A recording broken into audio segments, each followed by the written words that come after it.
Hello and welcome to CTO Coffee Hour. I'm your host, Matt Lee with Schematical, and with me as always is Dominic DeMarco. How you doing, Dom? Happy Tuesday. 7 p.m. Perfect time for coffee. Yep, and a Diet Dr. Pepper. Wouldn't have it any other way. So today we're talking about a couple things, but the volatile state of software engineer hiring I talked about a little while ago. And so I thought it would be worth it to go over this one in some detail. And let's see, I had the chart right here. Where'd it go? Lovely. It's one of your 1,000 tabs. It's hiding. It must be. It must be. Very professional here. So the is an interesting thing. I unfortunately doom scroll a subreddit called Economy Charts, and I try to limit it to like once a week. But r/economy charts, it's Oh, I can imagine. I haven't heard of that subreddit yet, but I can imagine that the amateur statisticians out there can slice and dice data any number of different ways. I mean, it's bad it's kind of like sometimes. it's kind of like you take and you mess with the x-axis and it looks like the sky is falling, sort of stuff. Well, and it's bad sometimes. There are some people that are really trying to spin stories by zooming in or zooming out and all that stuff. But as a guy who stares at analytics like for servers all day and infrastructure, and I look at CPU usage, network throughput, it all tells a story. So I find it fascinating. If they don't have a source though, then I kind of and the good news is they call each other out on it. Like people will just be like, yeah, this guy's clearly spinning a story here. So I do read some of the comments to be like, is this at all applicable or not? But I found an interesting one on software developer job postings on Indeed, which we're going to circle around in a minute. But this isn't. There's many different Okay. ways. I can already poke holes in that, but I'll let Okay, you I'll say there's finish. many different ways to measure the health of this, but I found this one to be interesting. Well, let me start zoomed in before I share real quick. Um, so looking at this, basically in 2025 and whatnot, you can see that jobs are trending upwards a little bit here, which is nice to see, considering AI was supposed to steal all our jobs a little while ago. So now, feel free to poke holes in this before I go to my next zoomed out data point here. So this is software development jobs posting on Indeed. Indeed, And specifically, and for those I in the am audio going to version, poke holes in this simply because I thoroughly believe that half the job postings out there are fake. A, to make HR feel as though they're a critically important component of any business and look how busy I am. And B, just to maintain a stack of resumes when and if somebody is looking to fill a role. ghost jobs, Yes, 100%. Well, absolutely. 50%. Now, those exist. The question is to what scale. So this is interesting. And I think that should be illegal, honestly. If you're not actively hiring to put it out there, you're actually consuming somebody else's time, energy, and resources, which, I mean, you could say that amounts to theft in a certain degree. But that's not the topic of today. But I think ghost jobs do the entire economy and the job seeker a disservice, a huge disservice. Fair enough. I have no idea how you'd police that, but No, true. fair enough. So let's zoom out to 1 year. By the way, for those of you in the audio only version, this thing is going up and to the right as you would want your, income to look like, or your startup. So it's this, you'd be happy looking at this job numbers if they were real. Let's zoom out a little bit further. So 1 year, similar trend, a little more volatile. They really dropped off in May of 2025. But if I zoom out to max, it gets real interesting. Wow, that looks like like the topographical map from, let's say, from Denver to Grand Junction, Colorado, goes all the way up to the top and comes all the way back down. Yeah. So if we go back, this goes back all the way to, let's call it March of And I 2020. haven't seen this before. This is the first time I'm looking at this. Yeah, so March of 2020 is basically where 100% employment's defined by this graph. So That's of percentage course, employment, or that's number of jobs available listed on Indeed? It's based on this one. It is the so I don't have the exact number here. Where did it go? I had the keys, so I know what I think it is, but I don't want to say that if no, I'm wrong. You got me double second guessing myself here. So I think it's But the number of job postings on Indeed, like it says on the title. so unit seasonally adjusted. Well, basically, it's that's great because 100 is our baseline then. So again, that's 100%, but it drops down here in right over 60 to 50, 64, 65. Well, that's the .com bubble right there. Well, that's COVID. That's what it is. I was trying not to say that word, but yeah. That's 2020. You're saying? Yeah, it's right? 2020. Okay, Let me zoom I in can't for see you a the little bit. scale Yeah, from here. yeah. There you Let go. me zoom in a Okay, little bit better. I thought that was 2000. No. So this is right before that. Everything hit the fan there back in March of 2020, and you could see the steep drop off. But then by February 8th, 2021, we were back to 100%, back to our baseline. From there, it shot to the moon up until somewhere in late 2021, it kind of levels out there around 2022. And then June 13th, June 2022, we go from basically 200%, 217% of what our baseline was, down to by April 2020, April 9th, 2023, we were back to what 100% of our baseline was. And then we just dipped down slowly, ever so slowly, down to back to the 60s. So basically, we were at pandemic level of employment for software engineers, or at least job postings. So again, I don't know how accurate this thing would be, but it's very fascinating. So I wonder how many of these actually ended up being gainfully employed. We probably should look that one up to see and overlay that with this one, because that would really be an interesting So is this the huge, like, I mean, we can hypothesize. So let's hypothesize. That is the surge. That's the AI surge. That was the everybody arming up to build their models to jump on the AI hype train. Is that reasonable in your guess? I wouldn't have thought that would have happened until later. People weren't. So let me just pull up in a different tab here when different GPT models were released, and we'll use that as kind of a heuristic. Is that the word I'm looking for? As kind of what we could do. So chat. Well, when did we do drawn GPT by? Because that was when that was when the hype train was going vertical. Dates. Off the top of my head, I don't quite remember. Here we go. I'm putting this back over here. I'll take a look. Go. All right. So 2018 GPT-1, not that impressive. 2019 GPT-2, 2020 GPT-3, 2022 2023 was when GPT-4 dropped. And that was still pretty mediocre at coding. Wow, that's out of date. But so we go back over here. Okay. Drawn by was 2023. Okay, March 14th, 2023. So we had, so that would be right here. So we were at 100%. So this is an interesting theory. We were at 100% employment off of our baseline there on March 2023. And then ChatGPT 4 dropped, which personally I didn't think was a great coder. And then these numbers started to drop off there.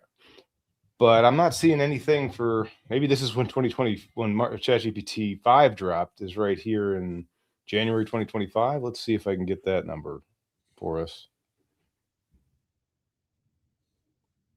What are these all out of date here? It's really old images here. Someone.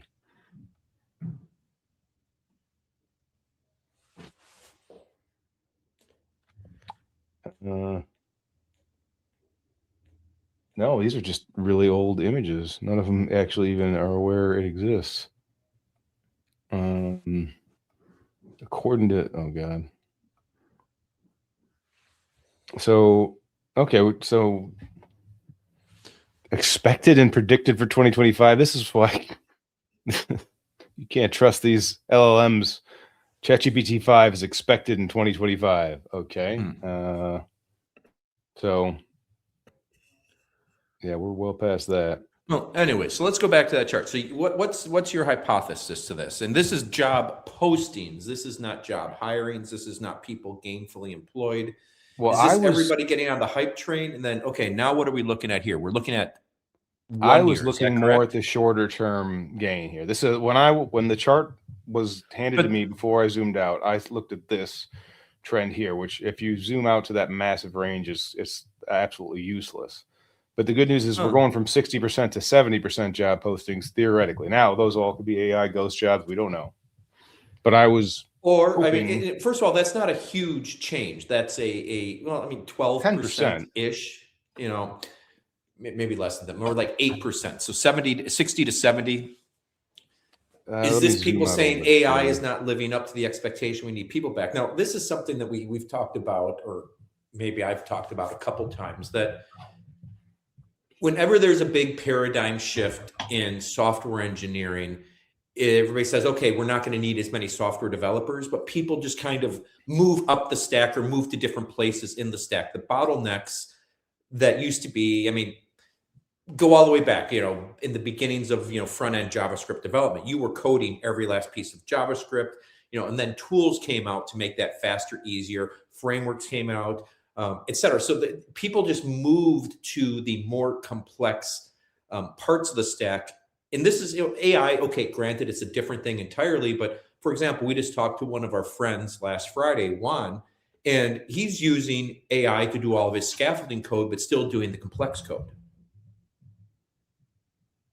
So is this just another shift in that saying, okay, we don't need as many. We just changed where we need them to still accomplish what we need to do? I've got a slightly different take on this one. I'm going to riff off what you're going with right now. So I'm listening to the autobiography of John Romero. He's, as you know, I'm publishing a game right now, and John Romero, you may not know, is a famous game designer, developer, publisher, programmer. And they lived in they came up in the early 90s. I think we're like 92, 93 right now. But and they had to code everything from scratch. A lot of it was actually machine level code. And I look at, then they've invented like some of the first game engines, and they licensed them out to other companies. So when you've got an engine, you don't have to reinvent the wheel. And so you can use that. So you can spend your time on higher level tasks in some capacity. And so I think that is likely to happen. I mean, don't get me wrong. I think looking at this data and just from what the conversations I've been having with people in our industry is at the bottom of the market's falling out pretty hard. So that means that junior developers are having trouble breaking into jobs, but but it's empowering super developers like Juan. Say again? I mean, it's always been true to break in. I mean, you gotta get lucky. I mean, I even look back to, the mid 2000s, like 2024, 2025, when I was writing Java code. I was writing JSON before JSON was a thing. I had to go back and forth write every little channel, every little request. And, once the JavaScript JSON libraries came out, it's faster and easier to do that. It just moves around. To your point, game engines, you used to have to write the engine. Now the engine exists, and you're now relying upon that engine, but you're now writing much more complex code within your gameplay.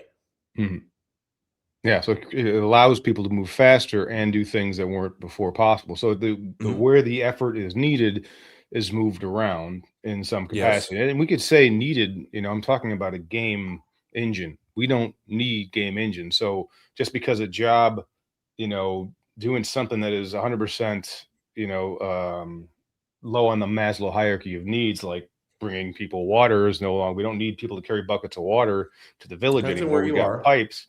It allows people to do more interesting and creative endeavors, so that are higher up on the hierarchy. Well, I mean that goes all the way back to the Industrial Revolution, right? That you keep on moving up and moving up. You didn't need as many horses anymore, but you needed a lot more car mechanics. Yeah, people just move around and assume more complexity over time.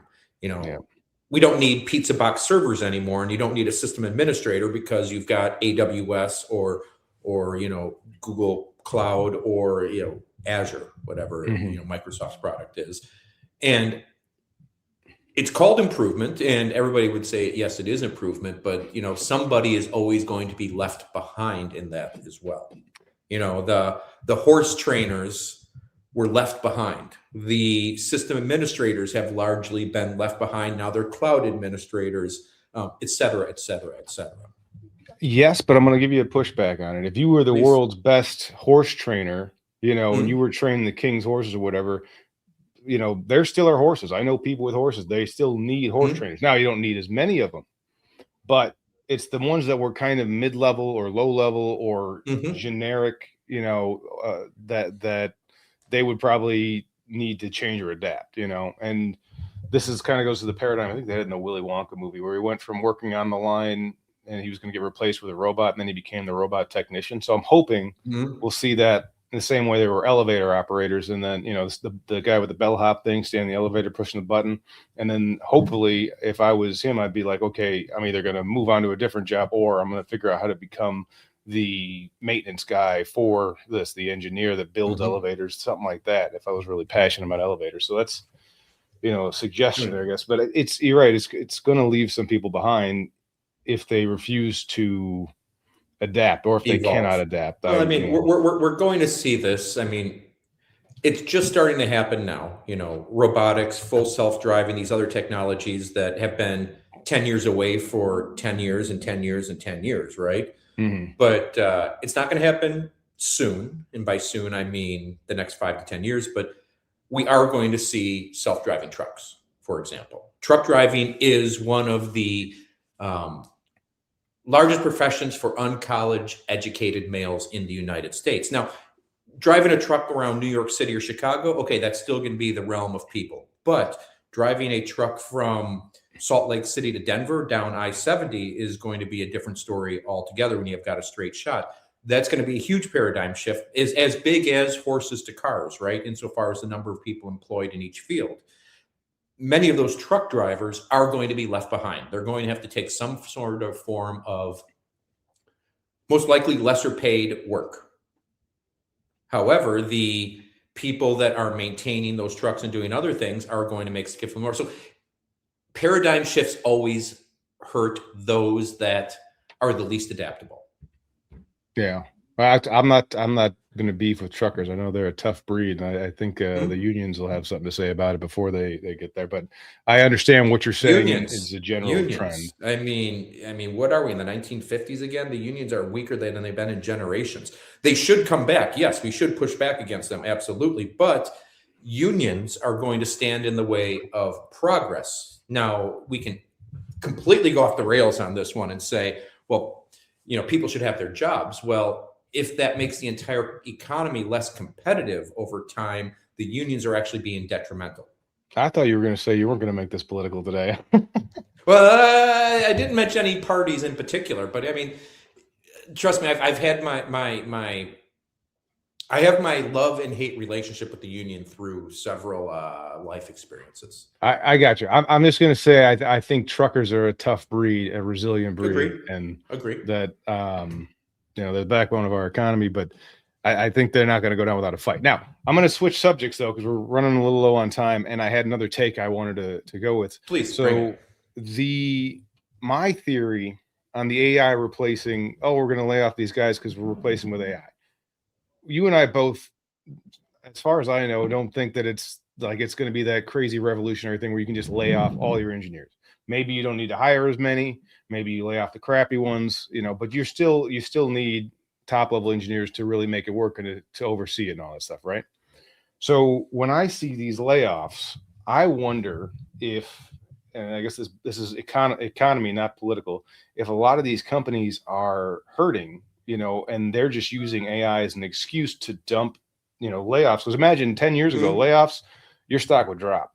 But if you tell them we're laying off people because we don't need them anymore, keeps the stock price up.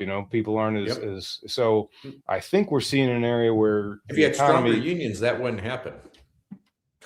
I mean, I don't. Is there a programmer union? Because I'm unaware of it, but um, But you get There might be inside some of the FANG sort of companies, but I don't know if there's a national programmers union. okay. Well, again, one way or the other, I think we're seeing these companies do layoffs and try to hide it underneath the guise of AI is improving our bottom line so much.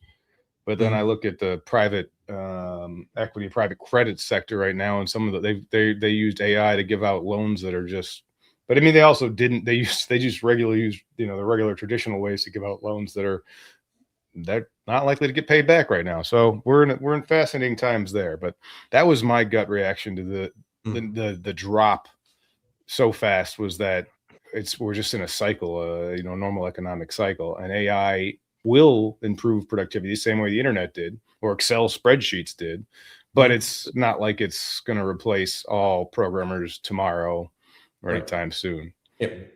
jQuery did not destroy JavaScript developers. It just let them do more interesting things. Yeah, I will say I don't think programming is going to look anything like it does now in 10 years. But imagine if you were like in the early 90s and someone was like, you got to make it mobilely responsive. Like, Hmm. what? Like for a device that's going to be in your pocket. Okay, cool. That can talk to somebody else. Wait, it's in your pocket. How's it, it's not Hmm. like it's sci-fi. Like we knew radios existed back in the 90s, but we didn't have understand that every device was going to be wired together instantly in perpetuity at that point. So Hmm. I think we'll see a lot of changes, but I think some of this is being hyped. I think a I lot think of it's being hyped. it's natural evolution. And Yeah. let's be honest, the career as a software engineer, now granted, it's been around since the 60s in some respect, but only really became a dominant career, let's say, in the 90s with the advent of the internet, right? That's when it Mhm. really became mainstream. Because before that, people were writing on mainframes, people were writing for toaster ovens, people were writing for things that the general public did not engage with. But the creation of the internet created this entire new massive field of a career of computer science. Um, well, that is only 35-ish years ago. So this is still a very relatively young field that every young field goes through massive evolution and frequent paradigm shifts. Yeah, I can get behind that. It's new. It's emerging. So interesting to see where it'll go. All in all, I'm optimistic on a long enough timeline. We're going to Mhm. see some volatility in here, but hang in there. If you're passionate, if you want to learn. Actually, let me wrap this up with a story. One of our frequent readers, actually the person who probably emailed me the most on the cloud war games, async challenges and all that. Who she's starting a freelance career, and she just landed her first DevOps project, and she was excited to tell us Salutes. about it. So, Cheers to you, by the way. cheers to you. If you're out there amongst the throngs of people that are going to watch this video. I was gonna say it's good. It's good to know someone watches our stuff. So, all right. With that said, I'm Matt with Schematical. If you need help with your cloud infrastructure, keeping your servers up and running on AWS, I help CTOs running on AWS sleep at night by making sure their infrastructure is secure, scalable, and cost efficient. We also are working on a video game called Tech Debt. More to come on that soon. With that said, And I'd like to tack just a little bit onto that, as sure. today's topic would imply that if you're looking to upskill your engineers or know where the technology is going and want to maintain awareness of the cutting edge so you can understand paradigm shifts coming your way, you keep your ear pretty close to the ground and understand what's happening out there as well. I do, and happy to consult on it or jump on the mailing list or whatnot. Actually, the other topic for today was going to be virtual or video retrieval of the VRAG of Mhm. augmented generation there. So a mouthful, I can't even say it, but yeah, we'll jam on that another time since we're out of time here. So thank you, Don, for joining. Everybody have a great Always. day. See y'all.